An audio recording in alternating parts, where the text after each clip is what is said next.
Well, welcome back for our third session as we continue looking at what is commonly called the four last things. You remember that under these four last things that we have to consider death, final judgment, hell, and heaven. And over the last two sessions, we have just looked at how it is that we are to prepare for death. Much of the study is based off of Robert Bolton's little book entitled The Four Last Things. And he spends about half of the book looking at how it is that we are to prepare for death. And two sessions ago, what we looked at was just the need that we have to prepare for death. And then last time we looked at those different means that God has given to us to prepare for death, as well as some virtues that we ought to seek to cultivate and nourish in our lives that will help us when we come to face death. What we want to begin in this session is looking just more specifically at things concerning death. And as it pertains to concerning death, Bolton has 5 things for us to consider about death. And in this session, we will look at the first 2. And then next week, we will hopefully be looking at the last 3 things that Bolton mentions concerning death and what we ought to think about this and how we ought to be theologically prepared. But as I noted in an earlier session, one of the great things about Bolton's work is that it's not so much dealing with these 4 last things of death and judgment and hell and heaven from a theological perspective, though that's certainly there. But he's dealing with it more from a practical perspective, to get us thinking, to get us ready so that we can understand what is going on and what transpires in these most important and these most heavy truths and realities that we will all one day face. So as we come into this session, just these 2 first thoughts concerning death. And when it comes to these first 2 things, Bolton would simply have us to know that when it comes to death, that we will see the passing away of everything in this world. And then the second thought that he has concerning death is that we only die once. So I'll look at those 2 points in this session. The world and everything in it is passing away. And then secondly, look at the fact that we only die once. And this ought to be ingrained in our hearts, our minds, and our souls. And so the first thing that Bolton considers concerning death is that this world is passing away. And that we ought to come to grips with this truth. That everything we see in this world, that everything that we achieve in this world, that everything that we acquire in this world, whether it's houses or cars, whatever other possessions it might be, whatever honors or degrees that we have, whatever toys, whatever trinkets, whatever reputations we build in this world, right? Everything in this world is going to fade, and it is going to perish. That there is nothing that we have, and there is nothing that we acquire in the course of our lives that will be with us for all of eternity. Now, this is relatively striking, at least to me it is, particularly as a 21st century American, because I think about my own life, and I think about the great lengths that I go to plan for things in this life, and to protect the things that I have in this life, and to prosper myself and my family in this life. I think this probably characterizes most of us, that we spend an immense amount of energy and effort and time, that many of our thoughts are dedicated to the temporal and the transient things of this world.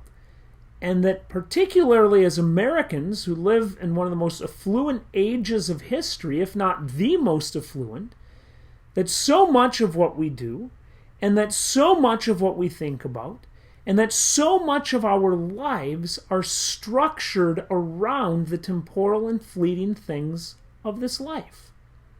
I know I have often lamented in my own heart and mind and soul that I spend a lot more time cultivating these temporal things than even having a regard for my own heart and my own soul.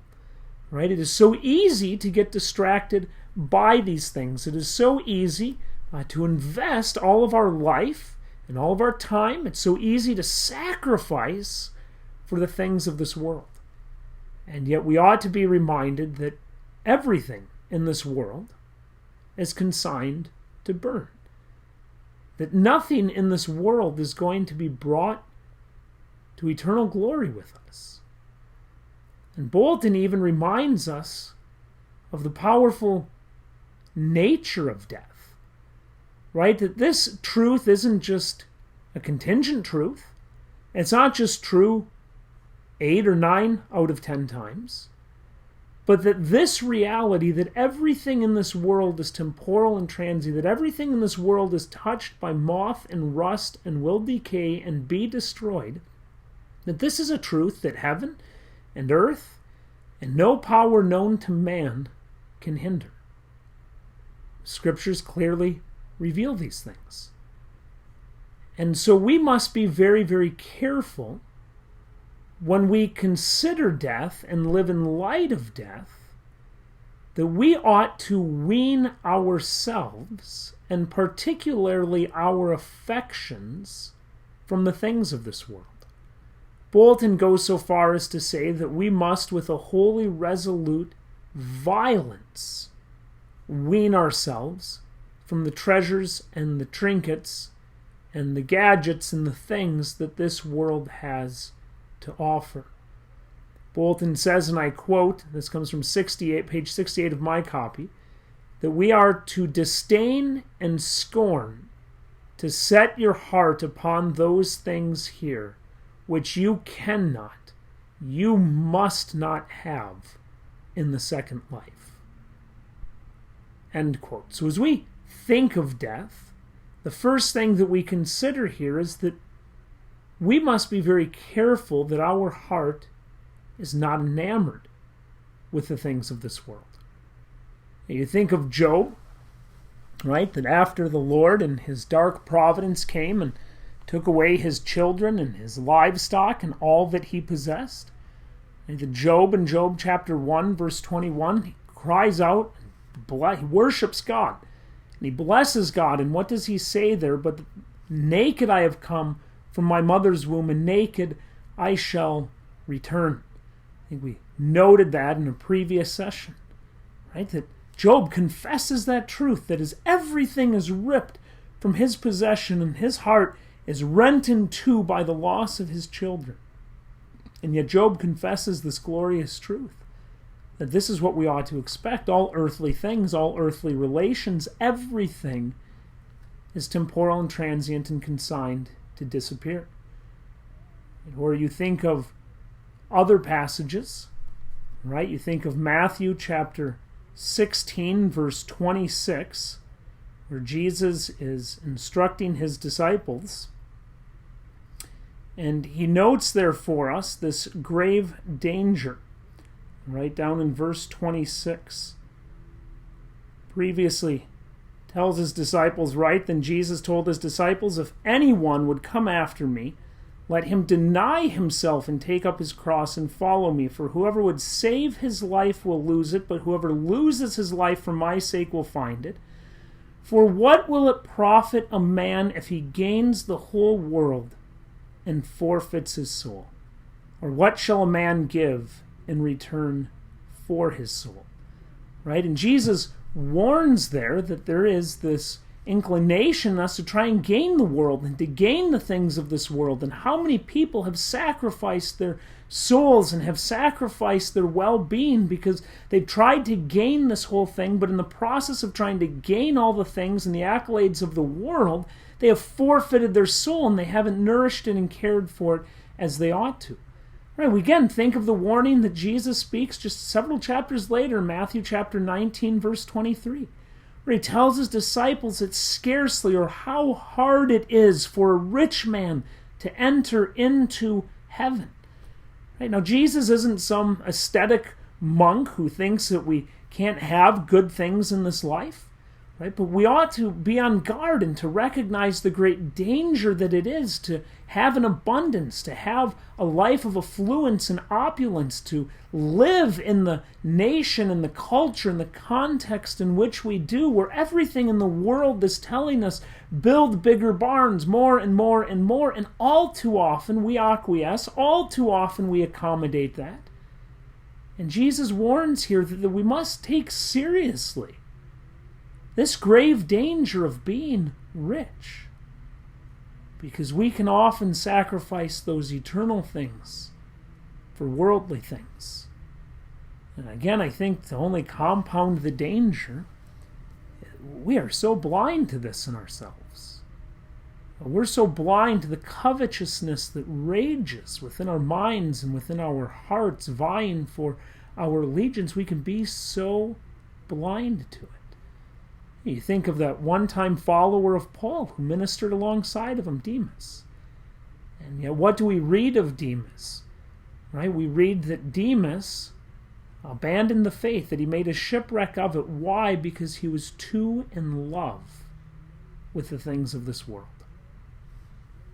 And so we ought to be reminded that this world, everything in it is temporal, everything is passing away. And that the things of this world, the possessions, the relations, everything in this world doesn't deserve our wholehearted commitment and allegiance, but we ought to hold very loosely to these things.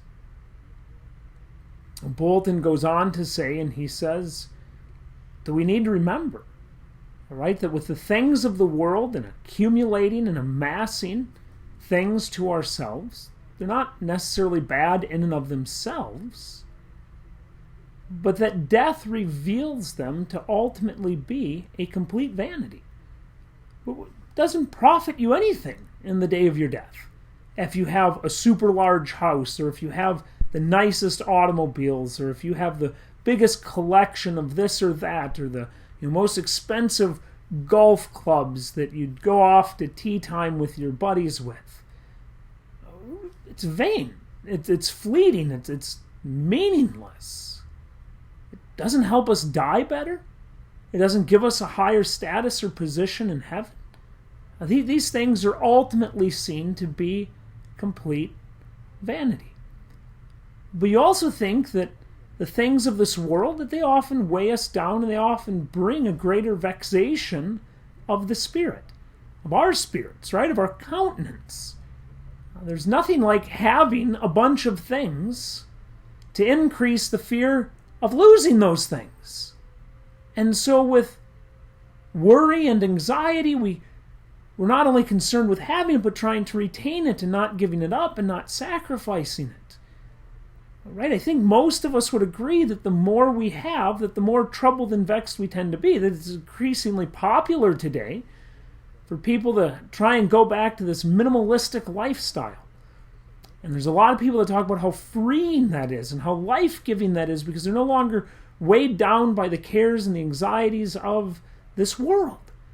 These aren't just Christians, these are non-Christians wanting to live this simple life. Right? But it's true that the more things in this world that we accumulate, the more anxious we become about these things. I remember reading a number of years ago the story of this man who had built this large business, and he and his wife wanted to retire early, and so they sold the business for millions and millions of dollars. He had more money than he knew what to do with, and he had told his family, I know that I'd worked really hard, we sacrificed a lot of time and together, right? And so what I'm going to do is I'm going to sell this company, and then we're going to go take this tour of the world. We're going to go travel the world and have some quality time together. Remember, in the course of this story, there's this man said this, that he was writing this some 5 or 6 years after he had sold his business, and he said, but now looking back, we never took the trip around the world. And he said, it's because what I found is that though I had all of this money, suddenly I became so anxious and concerned about losing the money. And I knew that with every dollar that I spent, that I would never get that dollar back. All right, this man who one moment had this business and sold it for millions couldn't bring himself to spend any of the money because now he was worried that he wasn't going to have it. And how often that's the way that we view the things of the world. We don't have a loose grip, but we have a tight grip, and it vexes our spirit. It's an annoyance. It produces anxiety and worry in us. Now, we think that these worldly things, they can't satisfy the soul. They do nothing to touch our souls. At least they shouldn't do anything to touch our souls. There's no peace, there's no comfort, there's no joy, there's no praise from God from these things. Right? They can't do anything to build us up in the faith and to encourage and to overcome the doubts and the temptations that we're buffeted by. We also consider these things won't profit in the day of judgment. I remember reading another story by another pastor, and he was lamenting how, particularly as Americans, we just waste our lives. And this whole thought process began with him as he once heard about a couple that had actually early retirement into Florida. And that this older couple was recounting how they just loved early retirement because what they did with their lives is that they loved to walk the beach and pick up seashells. Again, there's nothing wrong with picking up seashells. They can be a wonderful manifestation of the glory of God and the intricate details and the differences of seashells. But as this pastor lamented, he said, really, is that the American dream? Is that what it comes to? Early retirement so you can coast into eternity. And he vividly paints this picture. He says, you imagine this couple as they go and stand before God, and God says, what did you do with your life? And they pull out of their pockets and they say, look, we've got a bunch of seashells. And the pastor asks, is that a fulfilled life? That isn't going to help in eternity. Do you think God's going to look at that and commend them and say, I'm so glad you spent the last 30, 40 years of your life collecting seashells?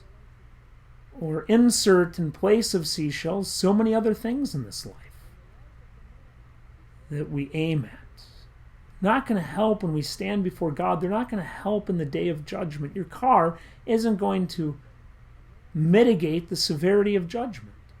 The house that you have isn't going to cause God to deal favorably with you on the day of judgment. The things of this life aren't going to add to the blessings that we have when we pass through judgment. Everything's consigned to be destroyed. And how easily, even in this life, we can be deprived of them. There's countless numbers of stories of individuals who had so much one moment, and the very next moment, poof, it was gone. A number of years ago, I went out to lunch with a man in our community, and he was telling me that he was recently retired or retiring, and he said, I didn't think I'd have to work in my retirement, but I'm going to have to. And I said, well, what happened? And he said, well, all my life I had invested in the stock market.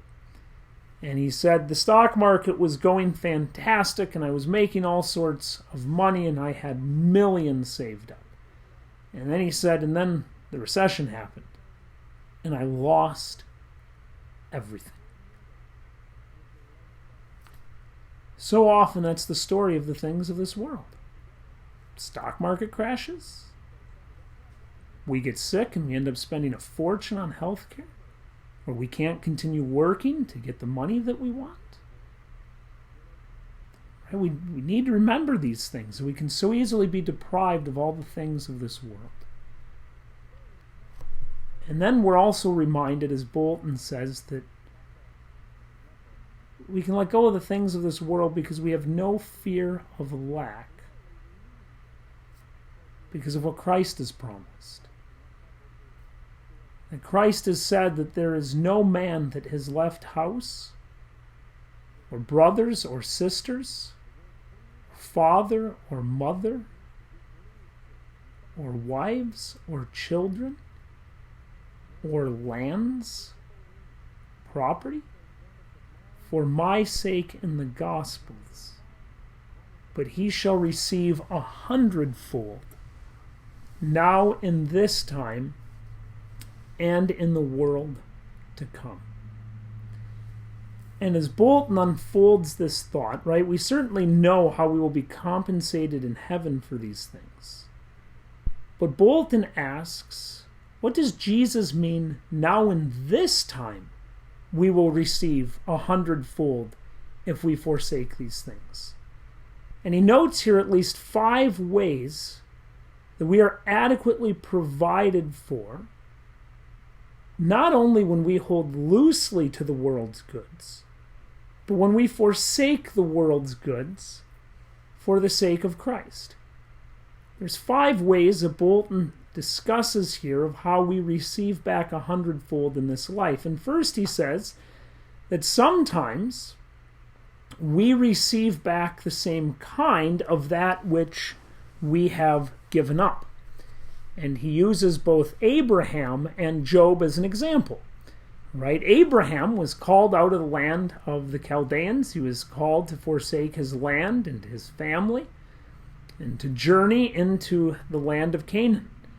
And yet what do we see in the story of Abraham but that as he forsook all things for the sake of the promise that God had given to him, that in his providence God was pleased to give back to Abraham of the same kind. That here in the course of his life that he received family. Right? That as he and Sarah bore the son Isaac, and even as he had Hagar and bore Ishmael, and they bore their own children. Right? Abraham forsook his family, but he gained a family in the promised land. He had forsook a land, but he gains a land in the land of Canaan. Or you think of Job. Right? We know how Job ends, that after Job has been brutally assailed by the devil, by the permission of God, and he's lost everything, that at the end of Job, that God in his kind providence gives back to Job more than what he had taken away. Job has more sons and daughters than he had initially had. He gets more livestock, more drinking. God supplied him very, very well. And so we see here that God at times gives back of the same kind. And how true that is, even when it's not necessarily physical, but spiritual, that we can find this within the church. That when we bid farewell to family and friends for the sake of Christ, maybe they're unbelievers and we're believers, and we come into the church, we are to experience fellowship and relationships with brothers and sisters in Christ that are of far more value and intimacy than what we could ever have with earthly relations. That God is pleased to at times give of the same kind to us when we forsake everything. At other times, God is pleased to give back 100-fold in equivalence by contentment. Right? That is, that contentment is sown in our hearts. That we might lose so many things of the world's goods, but we are content with that. One of my favorite examples of this in the Bible is Moses, as it's recounted in Hebrews 11. Right? That Hebrews 11 teaches us that Moses considered the reproaches of Christ to be more valuable than the treasures of Egypt. As I often quote, I think it's Matthew Henry who says this, that what the preacher of Hebrews does is he takes the worst of Christianity, the reproaches of Christ, and he takes the best of the world, and he says, look, in Moses' mind, by faith, there was no comparison. Right? The worst of being a Christian, the afflictions, the persecutions, the sufferings, the uncertainties that come with being a child of God, that this far outweighs even the greatest blessings that the world has to offer. And so there's a contentment that the Lord multiplies within our minds and our hearts when we forsake the things of this world, our families or our lands, our children, our properties. When we let go of the treasures of this world, we have a contentment in the things of Christ, even in the reproaches of Christ. And sometimes the Lord is pleased to give back and that he multiplies, and that there is an overflowing of spiritual blessings and graces in our lives and in our souls that we might not otherwise ever had. Right? That the Lord is pleased to give back immense spiritual joy. You think of these people that have suffered grievous accidents in the course of their lives, and maybe they become quadriplegics. And what an amazing testimony when these individuals can say that it was because they had lost the use of their limbs, it's because all that this world has to offer was essentially taken away from them, that they have a joy that the world cannot touch. Or that when we forsake these things and follow after Christ, that we have a peace of conscience, that he overflows with peace, and he quiets us, and he stills us, and he reminds us that we don't need the things of this world to have peacefulness and to have a contented soul. That oftentimes through the dispensing with the things of this world, we come into greater familiarity with God, and we have a closer communion with Jesus than we did before. Right? You think of the psalmist in Psalm 119 where he says, "It was good for me that I was afflicted, because then I learned to keep your word." Right? That these afflictions, whether they come by external persecutions or whether they are accounting the cost of following Christ, that these things often produce these spiritual graces in us, that we're drawn closer to the Lord, we have greater familiarity with the Lord, closer communion, enjoying his presence and his favor and his grace more. And we have these other things. It's like the things of the world can often plug our ears to the Word of God and to the consolations of God, and it just drowns it out. Think of the psalmist again in Psalm 73. He cries out, "Whom have I in heaven but you? And there is nothing on earth that I desire besides you. My flesh and my heart may fail, but God is the strength of my heart and my portion forever." And it's as the psalmist contemplates even the transitoriness of his own heart. Though my heart and my flesh may fail, he says, this brings me closer to God. My nearness to you, that's my good. You're the only portion that I have in heaven or on earth. And so God often gives these spiritual blessings. Through the lack of these things and worldly goods, isn't there stirred up within us a greater longing for heaven itself? Now, Bolton also says that God at times is pleased to give back in our posterity. That in this world, we might forsake so much, and we might die, but the Lord will give back even in this life to our family. And I think, Bolton, if you're reading along, if you're not, don't worry about it, right? But I think Bolton doesn't cite a specific scripture reference, but I think he's speaking of 2 Kings 4 here. We read that after Elisha had taken up the mantle of Elijah, we read that now the wife of one of the sons of the prophets cried to Elisha, "Your servant, my husband, is dead. And you know that your servant feared the Lord, but the creditor has come to take my 2 children to be his slaves." Now, if you just think about that verse there, it can be quite distressing. That here this widowed wife comes and she extols her husband. Right? She was known to be the wives of one of the prophets, and ideally, or not ideally, but and really this prophet was a good prophet, a faithful prophet.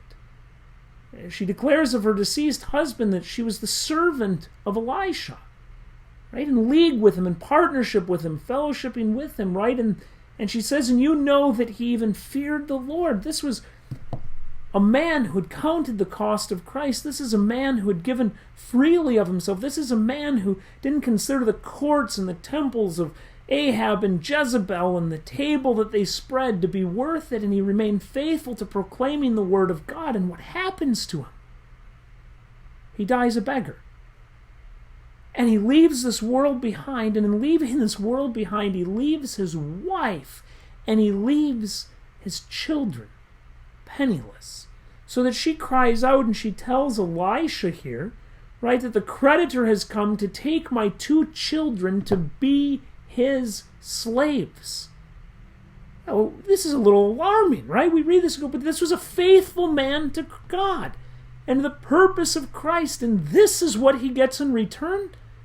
That he dies an untimely death and leaves his wife and his children penniless, in debt to the creditor, and the kids are about to be enslaved. And yet what do we hear of this glorious story? But that we read that Elisha tells her to go outside and borrow vessels from all your neighbors and empty the vessels, and not too few, and then go in and shut the door behind yourself and your sons and pour into all these vessels. And when one is full, set it aside. And she does this and she does this. And God miraculously provides an abundance of oil.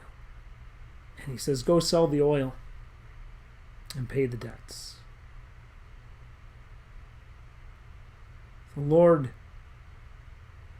blessed maybe not this man directly, but bless this prophet's posterity by providing for them. And the same God that provided for this widow and her children provides even today for those who, for the sake of Christ, let go of the things of this world. We don't have a need to be burdened by the anxieties of provision when our God is Jehovah Jireh, the one who provides all and in all. And Bolton fifthly notes that God at times gives back 100-fold in this life by giving a good name to those who follow him. And as Proverbs reminds us, a good name is to be preferred above all riches. So the first thing we consider about death is that this world is temporal, it is transient, everything is passing away. And so we must see that Christ is the one that we ought to live for. That we need to align our lives in accord with this truth that nothing in this world will go out with us.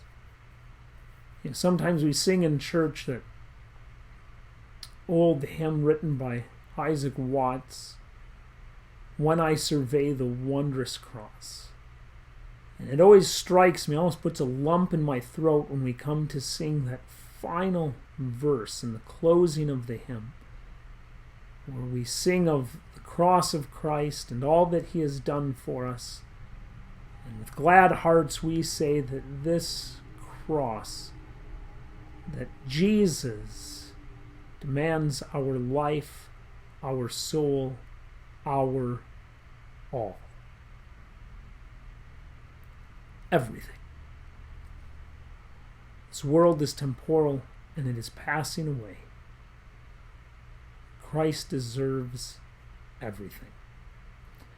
The second consideration that Bolton draws out concerning death is that he says we ought to always remember that we die only once. Throughout history, in the Bible, there were miraculous times where people died more than once, but that doesn't happen today. And we're told in Hebrews 9, right, that it has been appointed to man to die once and then judgment. And if we only die once, then we can't afford to get it wrong. Right, as COVID-19 struck and we had to do a bunch of this live streaming and recording stuff, one thing that I had noted is that when I record something in front of the camera and not a live congregation, I can kind of afford to screw up. Remember once as I was trying to give the sermon about halfway through. I was recording right halfway through this sermon. This thing is tanking, right? My thoughts are really muddled. I don't think I'm very clear. My words are terrible. And all I had to do was hit stop. And I repositioned myself, got a drink, and re-recorded the sermon. It's different when you go to preach in front of a live congregation. You got one chance. You got one chance, and I can't hit rewind. I can't take those words back that I said. I can't just hit re-record, tape over it. When we have one chance to do something in life, we usually spend a lot more time preparing and nurturing and cultivating because we know we cannot screw this up. And we're reminded that we die once. And so we ought to remember that we can't get it wrong. And so we are called by our deaths to live in light of what will be, not in what is. That our lives that we live now need to be lived by remembering that death is the end of this life. And that death is the all-encompassing end, that death is the ultimate end of life in this world. And so the only thing that matters in this life is whether or not, that ultimately matters in this life, is whether or not we die well. And so we need to be thinking on it. We need to be preparing for it. We need to be ready for it. We need to be living in light of our death. There's a recent commentary that came out on the book of Ecclesiastes. It's a real lay commentary. Highly recommend it. It's by an author with the last name Gibson, and it's entitled Living Life Backwards. And he shows how the book of Ecclesiastes is teaching us to live everything and do everything in our lives in light of death, in light of judgment. So often the way that we live life is that we don't keep the end in sight, we don't keep the goal in sight, we just kind of sludge through our days moment by moment, day by day, week by week, month by month. Because we die once, we ought to keep this in front of us. This is the all-encompassing, consuming objective that we ought to exert ourselves to prepare ourselves and to be ready for and to think about, that we must die, and we do it once. And so Bolton says this, and I quote, "Let all our abilities, businesses, and whole being in this life, let our thoughts, words, actions refer to this one thing, which, as it shall be well or ill ended, is attended either with endless plagues or pleasures, with an eternity of flames or of felicity." End quote. We die once, and by that death we will be ushered into an eternity in heaven or in hell. We cannot afford to get this wrong. These are the first two considerations that Bolton puts before us concerning the matter of death. I hope you all have a wonderful night and look forward to our next session.